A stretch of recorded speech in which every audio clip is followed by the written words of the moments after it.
बिस्मिल्लाहिर्रहमानिर्रहीम। अस्सलाम वालेकुम नाज़रीन, मैं हूँ साकिब बशीर। मखसूस नशिस्तों के केस का तफसीली फ़ैसला आखिरकार आ गया।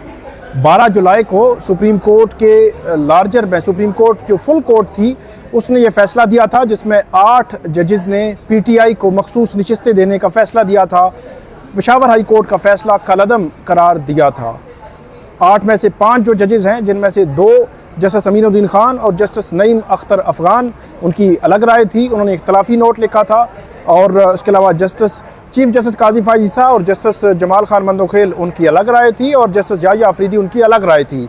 तो 13 जजेज़ फुल कोर्ट 12 जुलाई का जो है वो शॉर्ट ऑर्डर था, उसके बाद अब तफसीली फ़ैसला आज 23 सितंबर को आ चुका है। तफसीली फ़ैसले में बहुत अहम सवालात के जवाबात दिए गए हैं। 70 सफ़हात पर मुश्तमिल ये तफसीली फ़ैसला है। इसके चीदा नुकात मैं आपके सामने रखूँगा। फिर जो 70 सफ़हात का फ़ैसला है उसको बार बार पढ़ने के बाद बहुत क्लैरिटी होगी। बहुत अहम उमूर नुकात की वजाहत दी है सुप्रीम कोर्ट ने इस फ़ैसले में। जस्टिस मंसूर अली शाह हैं, इसके अलावा justice Munib Akhtar, justice Mohammad Ali Mazhar, justice Ayesha Malik, justice Athar Minallah, justice Hasan Azhar Rizvi, justice Shahid Waheed और जस्टिस इरफान सादात खान, उन्होंने ये 8 जजेज़ हैं जिन्होंने ये 70 सफ़हात पर मुश्तमिल फ़ैसला दिया है, जिसमें PTI को क्यों जो है वो मखसूस नशिस्तें दी, इलेक्शन एक्ट क्या कहता था, 13 जनवरी के फ़ैसले को इलेक्शन कमीशन ने किस तरह उसकी तशरीह की, इसके अलावा जो वजाहत जारी की गई उस वजाहत पे भी वजाहत जारी कर दी है। चीफ जस्टिस काजी फ़ाइज़ ईसा ने अगरचे रजिस्ट्रार सुप्रीम कोर्ट को लिखा था, 9 सवालात के जवाबात मांगे थे, लेकिन अब खबर यह है कि उसकी वजाहत भी सुप्रीम कोर्ट के 8 जजेस ने जारी कर दी है। और उन्होंने ये लिखा है कि सुन्नी इत्तेहाद काउंसिल की बजाय क्यों PTI को ये मखसूस नशिस्तें दी गई हैं। तफसीली फ़ैसला आपके सामने रखते हैं। इसमें सुप्रीम कोर्ट ने ये कहा है कि एक तो उर्दू ज़ुबान में इसका तर्जुमा करके ये शाया किया जाएगा, जारी किया जाएगा तमाम लोग, ताकि आसानी से इसको पढ़ सकें। उर्दू तर्जुमा को केस रिकॉर्ड का हिस्सा बनाया जाए और वेबसाइट पर भी अपलोड किया जाए। पेशावर हाई कोर्ट के मखसूस नशिस्तों से मुतल्लिक फ़ैसले को कलअदम करार देते हैं। इलेक्शन कमीशन का 1 मार्च को फ़ैसला आइन से मुतसादिम है। इलेक्शन कमीशन के 1 मार्च के फ़ैसले की कोई कानूनी हैसियत नहीं। इलेक्शन कमीशन में बड़ा स्टेक होल्डर अवाम का स्टेक जो है वो होता है इलेक्शन इंतखाबात में, इलेक्शंस में। ये लिखा है सुप्रीम कोर्ट ने, इस पर बड़ी तफसील के साथ सुप्रीम कोर्ट ने लिखा है कि अवाम असल में जो इलेक्शन मामलात में स्टेक होल्डर अवाम है, कोई पॉलिटिकल पार्टी या इस तरह आप उसको नहीं कह सकते। अदालत लिखती है कि आइन या कानून सियासी जमात को इंतखाबात में उम्मीदवार खड़ा करने से ही नहीं रोकता। पाकिस्तान तहरीक इंसाफ एक सियासी जमात थी, सियासी जमात है। इंतखाबी निशान ना देना सियासी जमात के इंतखाबात लड़ने के कानूनी और आइनी हक़ को मुतासिर नहीं कर सकता। PTI ने 2024 के इंतखाबात में कौमी और सूबाई असम्बलियों की नशिस्तें जीतीं। इलेक्शन कमीशन ने PTI के 80 में से 39 MNAs को कोई जो है वो PTI जाहिर किया। 41 MNA जो है उसके हवाले से अदालत ने कहा कि 15 रोज़ के अंदर उनके दस्तखत शुदा वो देने थे। जो शॉर्ट ऑर्डर है वो भी अदालत ने इसका हिस्सा जो है वो बनाया है। और इसमें मज़ीद लिखा गया है कि इंतखाबी तनाज़ा बुनियादी तौर पर दीगर सिविल तनाज़ात से मुख्तलिफ होता है। जिस तरह ये कहा जा रहा था कि एक मामला है उसमें पार्टी नहीं बने और फरीक नहीं थे, तो अदालत कैसे दे सकती है, तो अदालत ने इसमें एक बारीक लाइन खींची है कि सिविल जो मामलात होते हैं, ये जो इंतखाबी तनाज़ा है ये उससे मुख्तलिफ है। उसके बाद अदालत लिखती है कि ये समझने की बहुत कोशिश की कि इतने आज़ाद उम्मीदवार कैसे कामयाब हो सकते हैं। इस सवाल का कोई तसल्ली बख्श जवाब नहीं दिया गया। PTI का दावा था कि आज़ाद उम्मीदवार भी PTI के उम्मीदवार थे। ये PTI की जानिब से एक दरख्वास्त भी दायर हुई थी कि वो सुन्नी इत्तेहाद काउंसिल का केस जो है सुप्रीम कोर्ट में पेंडिंग है, उसमें वो उसको फ्रीक बनाया जाए। उस दरख्वास्त का जिक्र भी इस तफसीली फ़ैसले में किया गया है। अदालत लिखती है कि PTI के मुताबिक वोटर्स ने उनके उम्मीदवार होने की वजह से वोट दिया। 8 जजेस ने तफसीली फ़ैसले में 2 जजेस के इख्तलाफी नोट पर भी तहफ़्फ़ुज़ात का इज़हार किया। जिसमें जस्टिस अमीनुद्दीन खान और जस्टिस नईम अख्तर अफगान ने 12 जुलाई का इख्तलाफी नोट लिखा था और इख्तलाफी नोट में अपनी वजूहात देने की बजाय दोनों जजेस ने सुप्रीम कोर्ट के 8 जजेस के फैसले पर सवाल खड़े किए थे और ऐसा तासुर देने की कोशिश की थी जैसे इलेक्शन कमीशन जो फैसला है वो ना माने, ऐसा तासुर देने की कोशिश की थी। तो अब 8 जजेस ने उन 2 जजेस के हवाले से अहम सवालात उठाए हैं। लिखते हैं कि जस्टिस अमीनुद्दीन खान और जस्टिस नईम अख्तर अफगान ने 12 जुलाई के फैसले को आइन से मुतसादिम करार दिया था। जिस अंदाज में 2 जजेस ने अक्सरियती फैसले पर इख्तलाफ का इजहार किया वो मुनासिब अंदाज नहीं था। और साथ अदालत ये भी लिखती है तफसीली फैसले में कि साथी जजेस दूसरे जजेस की राय पर कमेंट्स दे सकते हैं। राय देने के लिए वो वजूहात भी दें कि दूसरे जजेस की राय में क्या गलत है। बताया जा रहा है कि सुप्रीम कोर्ट के 8 जजेस ये कह रहे हैं कि आपने साथी जजेस की किसी राय पर अगर कोई कमेंट करना है तो उसकी आपने रीजनिंग देनी है। आप कैसे कह सकते हैं कि मेरी राय तो ठीक है, मेरी राय आइन और कानून के मुताबिक है। जिस तरह जस्टिस अमीनुद्दीन खान और जस्टिस नईम अख्तर अफगान ने ये पोर्ट्रे करने की कोशिश की और उसके बाद हुकूमत ने भी खूब उस पर खेला और उसके बाद हुकूमत की जो यहाँ पे नज़रसानी की दरखास्तें आई उसका तनाजुर भी लगता था शायद वही चीज़ जो है वो हुकूमत ने अपनी नज़रसानी में लिखी है जो जस्टिस अमीनुद्दीन खान और जस्टिस नईम अख्तर अफगान ने अपने इख्तलाफी नोट में लिखी थी। तो यहाँ पे ये 8 जजेस उन 2 जजेस को बता रहे हैं कि आपने अगर राय पर कमेंट करना है कि राय हमारी गलत है तो फिर आपको वजूहात देना होगी। हवा में आप बात इस तरह नहीं कर सकते, ना राय दे सकते हैं ना इस तरह गलत कह सकते हैं। उसके बाद जस्टिस अमीनुद्दीन खान और जस्टिस नईम अख्तर अफगान का अमल सुप्रीम कोर्ट के जजेस के मनसब के मुनाफी है। सुप्रीम कोर्ट के जजेस के मनसब के मुनाफी है। ये बात हमने उस दिन भी की थी जिस दिन ये 2 जजेस का इख्तलाफी नोट आया था जिसमें उन्होंने अपने ही साथी जजेस पर सवाल उठाया था, अपने ही साथी जजेस के फैसले पर सवाल उठाया था, तासुर देने की कोशिश की थी कि फैसले पर अमल ना हो। फिर अदालत लिखती है कि बारी दिल से बताती है कि 2 साथी जजेस ने हमारे फैसले से इत्तेफाक नहीं किया।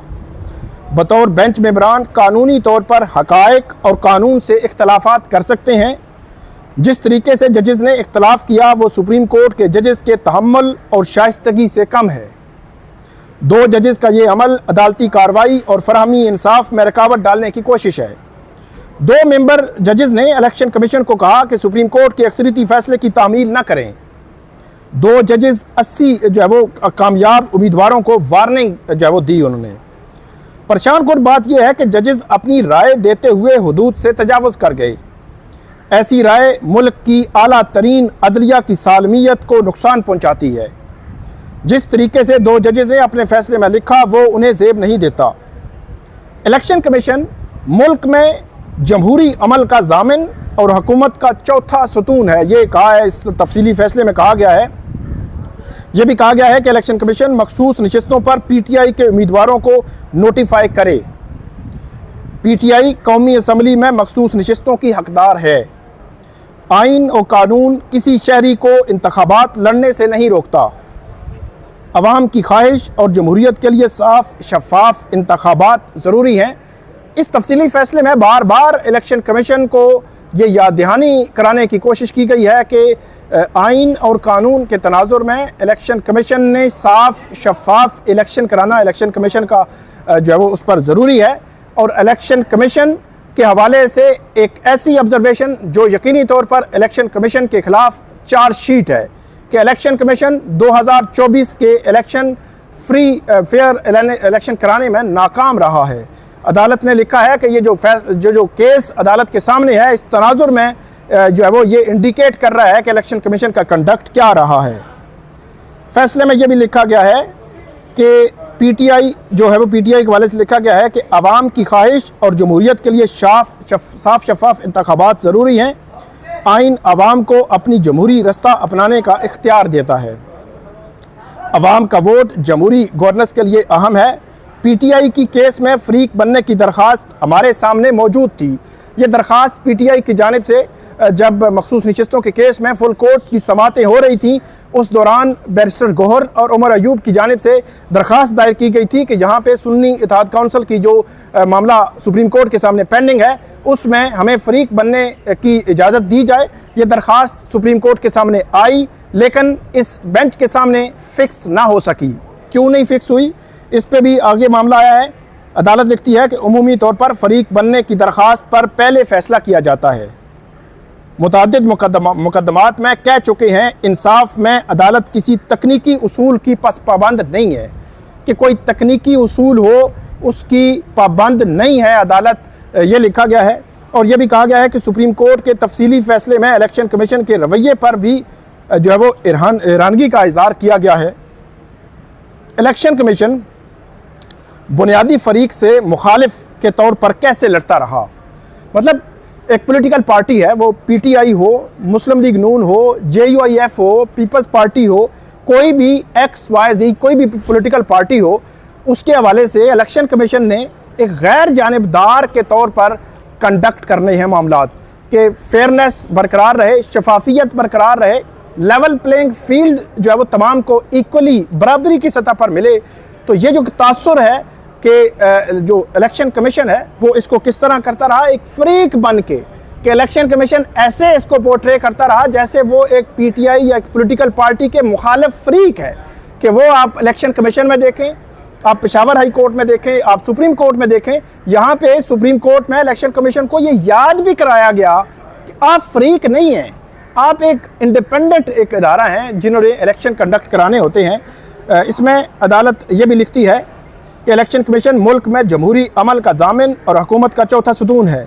इलेक्शन कमीशन फरवरी 2024 से अपना किरदार अदा करने में नाकाम रहा। फरवरी 2024 के जो जनरल इलेक्शंस हैं, 8 फरवरी के इलेक्शंस, उनमें किरदार अदा करने में नाकाम रहा। इंतखाबात के अमल में तमाम अथॉरिटीज़ को शफाफियत का अमल अपनाना चाहिए। इंतखाबी निशान ना देना सियासी जमात को इलेक्शन लड़ने के कानूनी और आइनी हक़ को मुतासर नहीं करता। अवाम के पास गवर्नेंस करने का इख्तियार उनके मुंतखब करदा उम्मीदवारान से है। अवाम का वोट जमहूरी गवर्नेंस का अहम जुज़। सुप्रीम कोर्ट अक्सरियती जजेस ने यह फ़ैसला दिया है और अदालत ने यह भी लिखा है कि जमहूरियत का इख्तियार अवाम के पास है। सुप्रीम कोर्ट इंतखाबी निशान केस में पार्टी के आइनी हकूक़ वाज़े करती तो कन्फ्यूजन पैदा ना होती। इलेक्शन कमीशन ने भी अपने हुक्मनामा में पीटीआई के आइनी हकूक़ वाज़े नहीं किए। अदालत और इलेक्शन कमीशन को मद्देनज़र रखना चाहिए था कि इंतखाबी शेड्यूल जारी हो चुका है। सुप्रीम कोर्ट अक्सरियती फ़ैसले में अदालत के बल्ले के निशान लेने के फ़ैसले पर तहफ़्फ़ुज़ात का इज़हार। पार्टी के अंदरूनी मामले पर शहरियों के वोट देने के बुनियादी हुकूक को कैसे ख़त्म किया जा सकता है। बल्ले के निशान का फ़ैसला नज़रसानी में ज़ेरे इल्तवा है, इसलिए उस पर राय नहीं दे सकते। सुप्रीम कोर्ट ने इलेक्शन रूल्स की शिक 94 को गैर आइनी करार देते हुए कालअदम करार दे दिया। रूल 94 आइन और इलेक्शन एक्ट 2017 से मुतसादिम है। रूल 94 मखसूस नशिस्तों की अलाटमेंट के तरीक़ाकार से मुतल्लिक है। इंतखाबी रूल्स इलेक्शन एक्ट के मुताबिक ही बनाए जा सकते हैं। इंतखाबी रूल्स में ऐसी चीज़ें शामिल नहीं की जा सकती जो इलेक्शन एक्ट में मौजूद ही ना हो। रूल 94 वजाहत में लिखा गया सियासी जमात उसे तस्वर किया जाएगा जिसके पास इंतखाबी निशान हो। रूल 94 की वजाहत आइन के आर्टिकल 51(6) और इलेक्शन एक्ट की शिक 106 से मुतसादिम है। इंतखाबी निशान ना होने पर मखसूस नशिस्तें ना दिया जाना इलेक्शन कमीशन की तरफ से इजाफी सज़ा है। वाज़े कानून के बगैर किसी को सज़ा नहीं दी जा सकती। आइन में दिए हकूक़ को कम या कदगन लगाने वाले कवानीन का जायज़ा तंग नज़री से ही लिया जा सकता है। जमहूरियत में इनफरादी या इज्तमाई हकूक़ में कम से कम मुदाखलत यकीनी बनानी चाहिए। इंट्रा पार्टी इंतखाबात न कराने की सज़ा इंतखाबी निशान वापस लेने से ज़्यादा कुछ नहीं। मखसूस नशिस्तों से मुतल्लिक केस का मुख्तसर फ़ैसला 12 जुलाई को सुनाया गया था और अदालत आगे फ़ैसले में लिखती है कि फ़ैसला करना था कि कौन सी जमात सियासी जमात को कितनी मखसूस नशिस्तें मिल सकती हैं। नशिस्तों पर सियासी जमातों की जानिब से नामज़द करदा अफराद का इनफरादी हक़ नहीं बनता। ये तफसीली फ़ैसला है सुप्रीम कोर्ट का। 70 सफ़ात पर मुश्तमिल ये फ़ैसला लिखा गया है और इस फ़ैसले में इलेक्शन कमीशन के एक जो कंडक्ट है उस पर सवाल उठाए गए हैं। इलेक्शन कमीशन के ख़िलाफ़ चार्जशीट भी है। इलेक्शन कमीशन ने जिस तरह और सुप्रीम कोर्ट ने 13 जनवरी के फैसले में जिस तरह ये वजाहत नहीं दी, उसको भी आड़े हाथों लिया गया है और उस नोट की भी वजाहत कर दी गई है, जिस नोट में ये कहा गया था कि जो उन्होंने वजाहत जारी की उसके लिए किसी किस्म का कोई नोटिस देने की ज़रूरत नहीं थी। हर चीज़ क्लियर कर दी गई है।